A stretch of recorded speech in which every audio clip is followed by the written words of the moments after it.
Coucou tout le monde, c'est Murgen. Alors je vous retrouve aujourd'hui pour une revue de l'oracle des oiseaux de Karen Dutrec et Eric Sablé. 50 cartes divinatoires pour orienter votre vie, qu'on retrouve aux éditions d'Hervy, qui est une maison d'édition rattachée à Guy Trédaniel, que je remercie vivement pour cet envoi. Alors c'est un jeu très intéressant. Vous savez que j'aime beaucoup les jeux avec les animaux. Et en fait, je n'avais pas de jeu qui est spécifiquement sur les oiseaux. On en trouve facilement avec des chiens, des chats, des animaux, surtout australiens, on en trouve beaucoup. Mais sur les oiseaux en tant que tels, que sur les oiseaux, on n'en avait pas. Donc c'est quelque chose d'assez original et donc du coup qui m'a intéressée. Alors, sur la quatrième, en fait sur le derrière de la boîte, on apprend qu'on a un livret de 176 pages et 50 cartes divinatoires. Donc cet oracle des oiseaux est une forme d'ornithomancie, Il permet de lire grâce aux oiseaux des présages susceptibles de nous orienter dans notre vie, de nous indiquer la voie.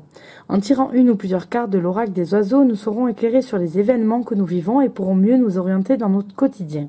Nous disposerons de clés d'interprétation précieuses pour nous aussi, les oiseaux pourront être des guides sur le chemin de l'existence.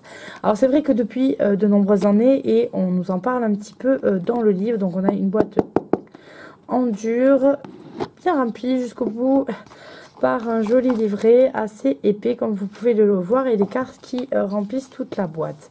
Alors comme on peut le voir sur le livret, ce qui nous est indiqué, c'est qu'en fait la place des oiseaux dans l'Antiquité avait une place importante, c'est-à-dire qu'on examinait les oiseaux pour faire des présages et pouvoir envisager les choses. On nous dit même que en grec, l'oiseau se dit ornis et qu'en fait ça signifiait en grec ancien le mot présage, donc c'était vraiment la même chose. Donc en fait on va avoir ces significations là dans ce jeu où on a l'habitude aussi quand on voit des oiseaux, on dit ah les oiseaux ils volent comme ça. Il y a des choses qui restent, je sais, où on nous dit regarde le vol des oiseaux, il est bizarre, c'est mauvais présage quand ils volent comme ça, tels oiseaux, ou tu as vu tel oiseau, ça porte bonheur. Enfin on a des choses qui nous restent comme ça sans vraiment trop connaître et savoir pourquoi. Et j'ai trouvé vraiment ce jeu très intéressant pour comprendre comment ça fonctionne. Alors, on va regarder un petit peu le bouquin. Et du coup, qu'est-ce qu'on nous dit dans le livre? On nous parle justement de tout ça pour les historiens de la Rome antique. On nous dit que c'était réellement la voix des dieux qui s'exprimait à travers les êtres célestes qu'étaient les oiseaux. Donc en fait on nous explique un peu plus sur comment est construit ce jeu et pourquoi et sur quel principe donc du coup il est basé. Donc on nous dit que chaque oiseau incarne ainsi une énergie créatrice, un archétype particulier. C'est la combinaison des puissances astrales dont chaque oiseau est une expression qui tisse les fils de notre destinée. En consultant l'oracle, on se relie à ces énergies planétaires symbolisées par des oiseaux. Donc déjà, on va apprendre qu'en fait, les oiseaux, ils ont une signature astrologique et qu'on va les relier à des planètes. Donc une planète qui va être principale, qui va guider l'oiseau, et une planète secondaire qui lui est rattachée pour donner une signification. Donc là, on nous dit que l'oracle se compose de 7 x 7, soit 49 cartes, plus un joker. Donc en fait ils vont être classifiés en fonction des planètes sur lesquelles ils sont par lesquelles ils sont liés pour qu'on donne une définition. Donc après on nous explique que pour chaque carte on va avoir une description du comportement de l'oiseau et de son mode de vie, la symbolique de l'oiseau en question dans les différentes traditions, sa signature astro et son incidence possible sur votre destinée lorsqu'il est tiré. On peut voir, on va attaquer avec le groupe du soleil et on va avoir le tisserand jaune Et là, on nous dit c'est soleil, soleil, la carte. Donc, sa planète principale et sa planète secondaire sont le soleil. Donc, on peut imaginer qu'un tisserand jaune, ça va avoir quelque chose de très positif, logiquement. Et donc, voilà, on va nous expliquer comment on vit ce tisserand. On nous dit avec le tisserand, l'essentiel est de se mettre en mouvement, d'épouser une dynamique. Toute expérience nous transforme en un changement de disposition intérieure. Peut suffire à modifier le cours des événements extérieurs. C'est en soi qu'il est important de bâtir un édifice de joie et de plénitude. Et donc, en fait, sur vos tirages, on va avoir une aide à l'interprétation en fonction si vous avez fait un tirage sur le professionnel, si vous avez fait un tirage sur le sentimental, sur la santé. Voilà, ça va vous donner des significations et vous allez avoir ça pour tous les oiseaux partagés par famille. Donc vous savez quand vous voilà, là on change de famille, on passe à la famille des oiseaux dont la planète dominante est la lune et on le fait en suivant comme ça. Donc voilà. Donc il faut d'abord voilà repérer. Donc on va regarder avec les cartes, vous comprendrez mieux. Donc elles remplissent bien la boîte. Ces cartes, elles sont très grandes. Voilà, moi j'ai des petites mains et vous voyez que j'ai beaucoup de mal à les attraper pour les battre comme ça. Il faut plutôt que je le fasse dans ce sens-là. Mais après, c'est pas gênant. J'aime bien le dos qui est très très joli en montrant ses yeux de pan. C'est très très sympa. Et donc en fait, on va avoir après des dessins. Donc voilà, pour les cartes qui sont en rapport avec le soleil, donc la carte, on a toujours en fait ce format avec ce cadre-là, l'illustration de l'oiseau, la planète principale, le soleil, et la planète secondaire qui ici est aussi le soleil. Et ensuite, on aura tisserand jaune et son nom latin dans un cartouche en bas. Donc pour chaque famille, comme je vous disais, on va changer de couleur. Pour la lune, on va passer au bleu clair. Pour Mercure, on va passer au vert clair, au vert pomme pour Vénus. On a le rouge pour Mars. Donc voilà, on les a comme ça. On a Jupiter et Saturne. Et ensuite, on va avoir la carte qu'ils appellent la carte Joker, qui est le Simorque, qui est un oiseau mythique. Donc, quand on va regarder nos cartes, on va déjà, ceux qui se connaissent un petit peu en astrologie, ont le sens un petit peu des planètes, etc.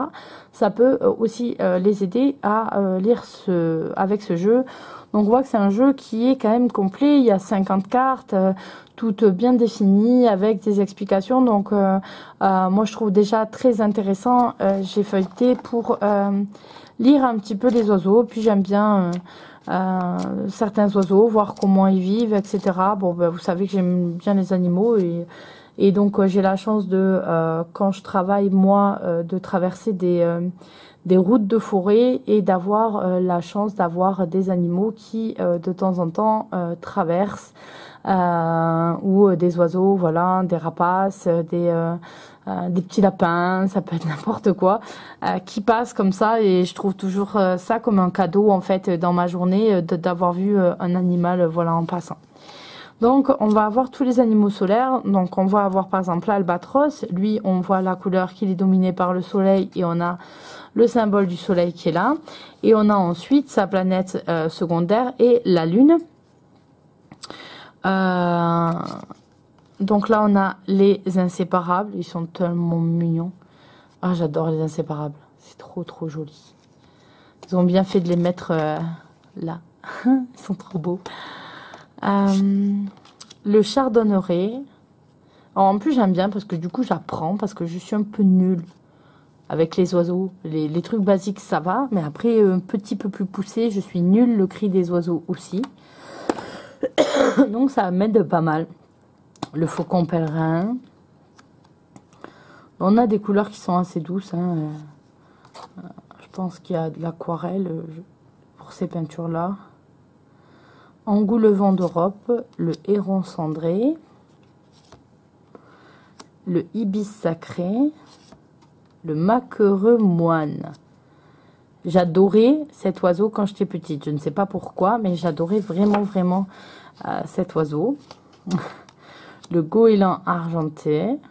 Donc là, on est avec une planète dominante qui est la Lune, le fou de bassin, et on peut voir à chaque fois qu'on est la plupart du temps avec des oiseaux qui sont des oiseaux marins avec la Lune, et donc on voit le rapport de l'eau, le rapport avec l'eau qu'a la Lune, notamment tout le monde sait que la Lune a une influence importante sur les marées, donc voilà, on voit tout ça. Ensuite, on a le perroquet, c'est un ara bleu, Ara ararona, qu'on a ici. Le troglodyte mignon. Le martinet. L'hirondelle rustique. Le colibri. Les tourneaux sansonnés. Le choucas. Le guépier d'Europe. Et beau cet oiseau. Le martin pêcheur. Fun aussi comme oiseau. La perruche à tête de prune. J'avais une perruche quand j'étais petite. Enfin, elle était plutôt à mon papa, parce que c'était lui son maître. Et à partir du moment où mon père rentrait dans la maison, elle s'énervait dans sa cage pour qu'on l'ouvre. Et alors, elle partait pas de la maison, elle voletait jusqu'à mon papa. Et donc, elle se mettait sur son épaule, comme chez les pirates. Et elle frottait sa tête à son cou. Et elle ne quittait pas mon père. Et je sais que j'avais du mal, quand j'étais toute petite, à approcher mon père quand elle était sur ses épaules, parce qu'elle était jalouse et elle ne voulait pas. Et donc, on pouvait approcher l'oiseau que quand il n'était pas là. La colombe, pour Vénus, avec le cygne qui représente Vénus et Mars. Vous avez l'alouette des champs, le bouvreuil pivoine, Milan Royal. Donc si parmi vous, il y a des fans d'ornithologie voilà, qui aiment regarder le comportement des oiseaux, etc., c'est un jeu qui est fait pour vous. Et en fait, ce que j'aime, en fait, c'est que par ce jeu, on va avoir l'intérêt d'un jeu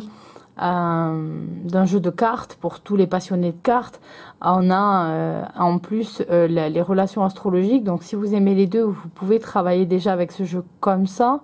Mais vous avez en plus, pour ceux qui aiment apprendre comme moi, vous avez beaucoup d'informations sur la vie de l'animal, en quelques lignes quand même. Et du coup, ça permet d'assouvir les désirs d'apprendre, parce que moi c'est un petit peu ça en fait. J'ai besoin d'apprendre, je peux pas rester trop longtemps sans essayer de lire des choses que je ne connais pas, essayer de me renseigner sur des choses que je ne connais pas. C'est vraiment ce qui me plaît, et donc du coup ça marche bien pour moi. Donc voilà, pour les planètes Mars, on a le rousserolle turdoïde, la pie-grièche grise. Je regarde en même temps, parce que certains, oui, effectivement, l'aigle royal, on connaît, on reconnaît. Le grand-duc aussi. Le roitelet triple bandeau. Alors voilà, c'est le genre de petit oiseau que je suis un peu nulle, quoi. Bon, ben ça, j'en ai jamais vu, en vrai. Le quetzal resplendissant, non plus, j'en ai pas vu ailleurs qu'à la télé. Les magnifiques pans, alors ça, oui. Le gypaète barbu, non plus, il me fait un peu peur, cet oiseau. Pas l'air très sympa, lui. Le gypaète barbu, voyons. On est avec Jupiter. Le Jupiter. Bon, ah, c'est ça.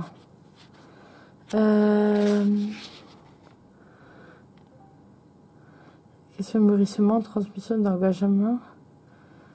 Le gypaète met à jour un besoin de se référer à une tradition, de se mettre en quête des racines, de fouiller la généalogie familiale, se relier aux ancêtres ou aux anciens, se plonger dans l'histoire personnelle, peuvent contribuer à fortifier nos valeurs et le sens que nous voulons donner à notre existence. Ouais. Bon, moi, il me fait peur, cet animal. Bon, je crois que s'il me vole autour, peut-être j'ai très peur. La huppe faciée, alors ceux-là, ils me font rire toujours. La chouette effrayée, magnifique cette illustration. Le jet des chênes, le loriot, le piquet-pêche, le vautour fauve, c'est grand comme oiseau, le grand corbeau, magnifique les corbeaux, ça vit en couple, ça niche toujours aux mêmes périodes, au même endroit, et j'avais, là où je travaillais l'été avant quand j'étais plus jeune, avant de devenir maman, je travaillais dans un vieux fort, et donc il y avait un endroit qui était interdit à la visite, et ils avaient trouvé un coin pour faire leurs petits chaque année au même endroit, les corbeaux, et donc du coup c'était assez magnifique. C'était assez magnifique, surtout qu'en plus le soir à peine un petit peu en dessous, donc le soir, la nuit quoi. Il y avait un grand-duc aussi qui se posait souvent à côté d'un endroit où il y a des ruines romaines, et donc ça arrivait la nuit de partir un petit peu en expédition, voir si on le voyait. Et voilà pour finir le Simorgh. Donc voilà pour ce jeu, l'oracle des oiseaux, que je trouve voilà original dans sa construction déjà, puisque c'est un jeu qui est vraiment empreint d'astrologie, puisqu'il est coupé en 7 planètes, 7 familles de planètes, qui elles comportent chacune 7 cartes, avec de nouveau l'association avec ces 7 planètes là qui rentrent en corrélation, et la carte un petit peu joker comme ils disent, qui est l'oiseau mythique. Et ensuite vous avez, j'aime bien l'aspect pour ceux qui veulent plus de divination et une accessibilité rapide au jeu, ces descriptions là, et ensuite surtout ça nous permet d'apprendre et de connaître un petit peu plus les oiseaux, donc voilà, je pense que ça plaît aux amateurs d'oiseaux, et ça plaît aussi à ceux qui ont envie de connaître un peu plus et d'apprendre, et donc avec ce jeu on fait un peu une pierre de coups.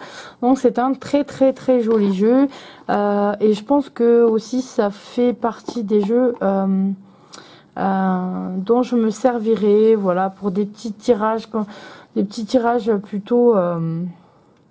plutôt rapide, quand je veux la réponse à une question, ce genre de truc, plutôt rapide que des tirages où je vais approfondir plus longtemps. Et actuellement, de toute façon, pour être honnête avec vous, je n'ai absolument pas la force physique ni émotionnelle de faire de grands tirages, tout simplement parce que je suis fatiguée par tous les accros de la vie du mois de janvier. Qui sont très difficiles, et du coup qui amènent forcément à avoir un épuisement physique, et en fait moi ça se traduit toujours par être fatigué au moment où il faut pas, et ne pas arriver à dormir au moment où il faudrait. Donc je pense qu'il n'y a pas que moi qui suis dans ce cas, mais voilà, ça contribue pas à aider, donc voilà. Je vous fais à tous d'énormes bisous, et je vous retrouve très bientôt dans une nouvelle vidéo. Bye bye!